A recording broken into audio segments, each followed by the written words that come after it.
रेहाना और रवि की शादी के वक्त रवि के पास कुछ नहीं था। रेहाना, तुमने मुझसे शादी करके एहसान किया है। मुझसे ज्यादा तो तुम कमाती हो। अरे तो क्या हुआ, एक दिन आएगा रवि कि तुम खूब पैसा कमाओगे। मुझे तुम पर पूरा विश्वास है। रवि और रेहाना खुद को स्टैंड करने के लिए पूरी मेहनत करते। रेहाना, मैं नौकरी नहीं करना चाहता हूँ। तो कोई बात नहीं, मैं नौकरी करके घर चलाती हूँ, तुम बिजनेस सेट करने की कोशिश करो। एक दिन रेहाना, तुम जानती हो, मैंने जो विज्ञापन बनाने वाली कंपनी खोली थी ना, उसे बड़ी ब्रांड का ऑफर आया है। अब हम लोगों के दिन ब्यारे न्यारे हो गए हैं। मैं जानती थी रवि कि एक दिन तुम सेटल हो जाओगे। रवि का काम अच्छा चल जाता है। एक दिन वो रेहाना से कहता है, रेहाना, अब हम लोगों का बच्चा भी हो गया है। बहुत छोटा है वो। उसका ख्याल कैसे रखेंगे हम? कैसे क्या, मैं गांव से माँ को लेकर आ जाती हूँ।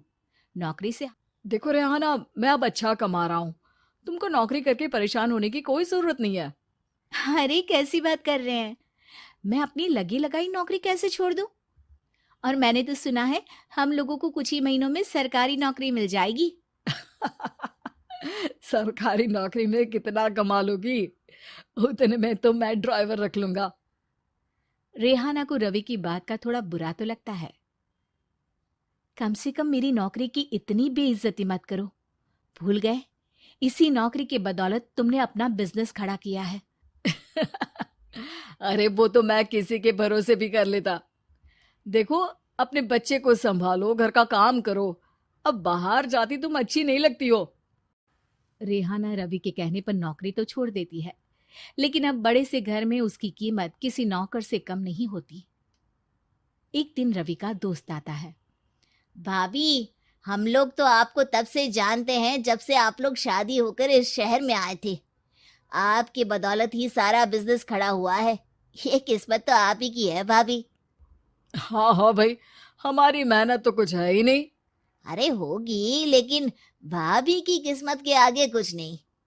दोस्त वहां से चला जाता है, लेकिन रवि का गुस्सा सातवें आसमान में होता है। देखा कैसे बोल रहा था? अरे बिल्कुल अच्छा आदमी नहीं है ये। कैसी बात कर रहे हैं आप? प्रशांत भैया तो बहुत अच्छे इंसान है रवि। कैसे उन्होंने हमारे मुश्किल वक्त में हमारा साथ दिया था। अरे था पैसा तो साथ दिया, नहीं तो कौन पूछता है? रवि का व्यवहार पैसा आते ही अलग हो गया। वो बंदे को बंदा नहीं समझता। घमंड से घिरे रवि ने तो एक दिन हद ही कर दी। रेहाना, मैं अब तुम्हारे साथ नहीं रह सकता हूँ। क्या क्या बकवास कर रहे हो रवि? क्या कहना चाहते हो? और क्यों नहीं रह सकते तुम मेरे साथ? देखो, मुझे कोई और पसंद है, और उसने साथ रहने पर बस यही शर्त रखी है कि मुझे तुम्हें तलाक देना होगा। रेहाना, जो कि एक स्वावलंबी महिला थी, उसने बिना देर किए रवि को कह दिया, कोई इश्यू नहीं, मुझे पैकिंग में 4 दिन का वक्त लगेगा, लेकिन तब तक मैं तुम्हारे साथ नहीं रहूंगी। 4 दिन के लिए तुम कहीं और शिफ्ट हो जाओ, मैं घर से निकलूंगी तो बता दूंगी। रवि घर छोड़कर चला जाता है। रेहाना को दुख होता है, वो रोती है, लेकिन व्यवहार से स्ट्रांग रेहाना को पति के वापस आने का और उसे सबक सिखाने का पूरा भरोसा था। फिर एक दिन, अरे शुशिका, कब शादी करोगी तुम मुझसे? यार मैंने तो सोचा था तुम शादी से पहले मुझे विदेश लेकर जाओगे, महंगी कार दिलाओगे। अरे सब दिला दूंगा, लेकिन पहले मुझसे शादी तो कर लो। हाँ हाँ, क्यों नहीं। मैं कुछ दिनों के लिए अपने मम्मी पापा के पास जा रही हूँ और लोगों से अपनी शादी की बात करूंगी। अरे शुशिका, कैसे रहूंगा मैं तुम्हारे बिना? अब तो शादी ही होने वाली है हम लोगों की। शुशिका रवि को छोड़कर चली जाती है। रवि घर आता है, जहां रेहाना को ना पाकर उसे सब अजीब लगता है। घर तो रेहाना के बिना कुछ नहीं है। बच्चे की याद भी आ रही है। चलो एक वीडियो कॉल कर लेता हूँ। रवि रेहाना को वीडियो कॉल करता है, लेकिन रेहाना फोन नहीं उठाती। रात को सोते वक्त मन कर रहा है मुन्ने को गले लगा लूं। चलो कोई ना, शुशिका से शादी के बाद मेरे और भी बच्चे होंगे। अगले दिन रवि ऑफिस जाता है, जहां टीना खड़ी होती है। सर, आपने अपने नए ऐड के लिए मॉडल की रिक्वायरमेंट डाली थी ना, मैं उसी के लिए आई हूँ। रवि टीना को देखकर खुश हो जाता है। अब शादी हो गई है तुम्हारी? नहीं सर, बस अच्छा सा हैंडसम और अमीर लड़का देख रहे हैं मेरे मम्मी पापा। रवि के दिमाग से तो टीना को देखकर शुशिका का ख्याल भी खत्म हो जाता है। अरे यार, ये लड़की मिल जाए कितनी सुंदर है। शुशिका तो इसके आगे कुछ नहीं है। आ, अब क्या तुम्हें ऐसा नहीं लगता कि मुझसे मिलकर तुम्हारी ये खोज खत्म हो गई है? आप तो 2 बच्चों की पापा लग रहे हैं। अरे नहीं नहीं, मेरी शादी तो हुई थी, लेकिन बीवी को किसी और से प्यार था, मुझे छोड़कर चली गई। खैर, टीना की दोस्ती रवि से हो जाती है, लेकिन 1 महीने बाद शुशिका रवि के पास वापस आती है।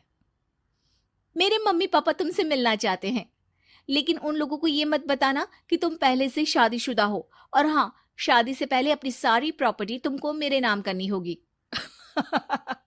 अरे पागल, अब मैं तुमसे शादी ही नहीं करना चाहता।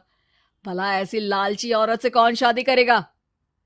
तभी वहां टीना आ जाती है। रवि, ये पागल सी औरत कौन है?